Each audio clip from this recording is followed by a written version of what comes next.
1985 के पहले उस समय 36 विधायक हुआ करते थे बिहार में मुसलमानों का, लेकिन जैसे जैसे ये ऐसे नेता आते गए बिहार की गद्दी पर कि मुसलमानों की विधायकी घटती गई, सियासत में राजनीति में उनकी भागीदारी घटती गई, आर्थिक स्थिति जो है सो खराब होती गई और मिला जुला करके आज बद से बदतर मुसलमानों की स्थिति हो गई। आज मुसलमान कहीं का नहीं है। बिहार के 5-5 ऐसे ज़िले हैं कि जहां मुसलमानों की आधी आबादी से अच्छी खासी उनकी संख्या है, वहाँ तो टोटल का टोटल एमपी और विधायक होना चाहिए और टोटल बिहार में आज भी मात्र 19 विधायक है। तो इस हिसाब से देखिए कि 243 में 19 विधायक है, आखिर मुसलमान क्या कर सकता है। आज जन स्वराज के आने से मुस्लिम समाज का एक हिम्मत बढ़ा है, हौसला बढ़ा है और पहले से मुस्लिम समाज जो डरी हुई थी, आज प्रशांत जन स्वराज की को लेकर के, विकल्प को लेकर के डरी नहीं है। मुसलमान पूरे बिहार में डटी है। आज भी एसी एसटी से बदतर हाल अगर किसी का है तो माइनॉरिटी समाज के लोगों का है। आप चले जाइए देहात में, जिस गांव में देखिएगा कि ज़्यादा गंदगी है, सड़कें खराब हो चुकी है, नाली गली की सुविधा नहीं है, रोड पर कचरा लगा हुआ है, बदबू दे रहा है, वह गांव समझ जाइए मुसलमानों का है।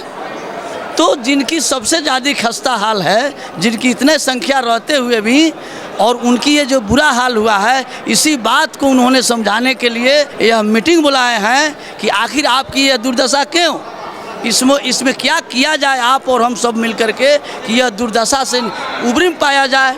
हम लोग राजनीतिक भागीदारी कैसे हो, हम लोग की आर्थिक स्थिति कैसे सही हो, हम लोग के बाल बच्चों के लिए शिक्षा कैसे अच्छी मिले, हम लोगों के लिए यहाँ पर नौकरी और मजदूरी कैसे मिले, इसी के लिए यह कॉन्फ्रेंस हो रहा है कि एक दूसरे से आदान प्रदान जब बातें होगी तो इसका एक निष्कर्ष निकलेगा और दिशा और दशा बदलेगा। माइनॉरिटीज़ की कितनी भागीदारी रहेगी, कितनी हिस्सेदारी रहेगी?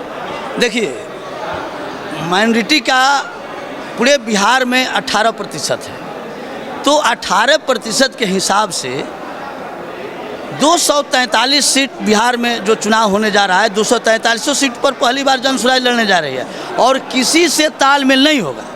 तो 243 में 18% के हिसाब से 43 सीट होना चाहिए। प्रशांत जी खुलेआम बोल रहे हैं कि जिसकी जितनी भागीदारी है उतना हिस्सेदारी देने के लिए तैयार हैं। तो एक दौर था कि 1985 के पहले उस समय 36 विधायक हुआ करते थे बिहार में मुसलमानों का, लेकिन जैसे जैसे ये ऐसे नेता आते गए बिहार की गद्दी पर कि मुसलमानों की विधायकी घटती गई, सियासत में राजनीति में उनकी भागीदारी घटती गई, आर्थिक स्थिति जो है सो खराब होती गई और मिला जुला करके आज बद से बदतर मुसलमानों की स्थिति हो गई। आज मुसलमान कहीं का नहीं है और आज इस सभा में वो उसी के बारे में बातचीत करने वाले हैं। तो एकदम उसके बारे में बातचीत होगी। अभी आपको मैं बता दूं कि बिहार में 2,31,50,000 मुसलमानों की संख्या है और टोटल मिला दीजिए तो 13.5 करोड़ है। तो इस हिसाब से माइनॉरिटी को जो 38 जिला है, 5 ऐसे जिला हैं कि अच्छी खासी आबादी है, आधा से भी ज़्यादा आबादी है मुसलमानों का। जैसे आपको कटिहार ले लीजिए, उसमें 30,71,000 टोटल आबादी है, जिसमें मुसलमानों को 16,85,000 सिर्फ मुसलमान हैं। ठीक उसी तरह से पूर्णिया को लीजिए, 40.29 लाख है टोटल, जिसमें 14.89 लाख मुस्लिम का है। इसी हिसाब से आपको अररिया का है 286.20 लाख है माइनॉरिटी का, जिसमें 14.90 लाख सिर्फ मुसलमान है। उसी तरह से किशनगंज लीजिए, टोटल 16.90 लाख वहाँ की संख्या है और उसमें मुसलमानों का 14.18 है। तो जहाँ जहाँ मुसलमानों की दरभंगा को ले लीजिए, दरभंगा में आपको 14.21 लाख है टोटल आबादी, जिसमें मुसलमानों की 10.88 लाख है। तो ये बिहार के 5-5 ऐसे ज़िले हैं कि जहां मुसलमानों की आधी आबादी से अच्छी खासी उनकी संख्या है, वहां तो टोटल का टोटल एमपी और विधायक होना चाहिए और टोटल बिहार में आज भी मात्र 19 विधायक है। तो इस हिसाब से देखिए कि 243 में 19 विधायक है, आखिर मुसलमान क्या कर सकता है। मुसलमान तो ऐसे भी बदनाम है।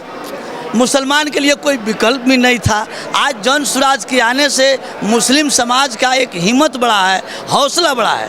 और पहले से मुस्लिम समाज जो डरी हुई थी, आज प्रशांत जन स्वराज की को लेकर के, विकल्प को लेकर के डरी नहीं है। मुसलमान पूरे बिहार में डटी है। सर, तो ऐसा कह सकते हैं कि जन स्वराज के अलावा जो अभी सरकार है, उन्होंने मुसलमानों के लिए जो नहीं किया वो जन स्वराज करने वाला है। जन स्वराज मुसलमान को तो करबे करेगी, एक मुसलमान का ही नहीं, पूरे बिहार का, चाहे वो कोई वर्ग का लोग हो, कोई समाज का लोग हो जो पिछड़ा है, चाहे राजनीतिक से दूर रहा है, आर्थिक स्थिति से दूर रहा है, शैक्षणिक स्थिति से दूर रहा है, हर मामले में जो दबे कुचले लोग हैं उनको उठाने का काम कर रही है। और मैं आपको ये भी बता दूं कि आज भी जो पूरे SC ST जो दबे, जो सबसे खस्ता हालत है, आज भी जन स्वराज का अध्यक्ष पूरे बिहार का जो होने जा रहा है, SC ST का होने जा रहा है, उसके बाद मुसलमानों का नंबर आएगा। तो सभी समाज के लोगों की जो जिनकी आवश्यकता है, जन स्वराज उनके हिस्सेदारी अनुसार, भागीदारी अनुसार देने का काम जरूर करेगी, तभी तो बिहार की दिशा और दशा बदल सकती है। जन स्वराज बिहार की दिशा और दशा बदल ही देगा। बदलेगी। जन स्वराज के बारे में हर एक बात बताई कि वो माइनॉरिटीज़ के लिए क्या करने वाले हैं, क्या नहीं करने वाले हैं। और अभी आगे सभा होने जा रही है, उसमें क्या बात होती है, प्रशांत किशोर जी क्या बताते हैं, आइए हम आगे जानेंगे। और इसके लिए बने रहिए हमारे चैनल के साथ। सबसे तेज़ खबर। वीडियो पसंद आए तो लाइक, सब्सक्राइब कर दीजिएगा। अपनी प्रतिक्रिया कमेंट सेक्शन में ज़रूर दें। धन्यवाद।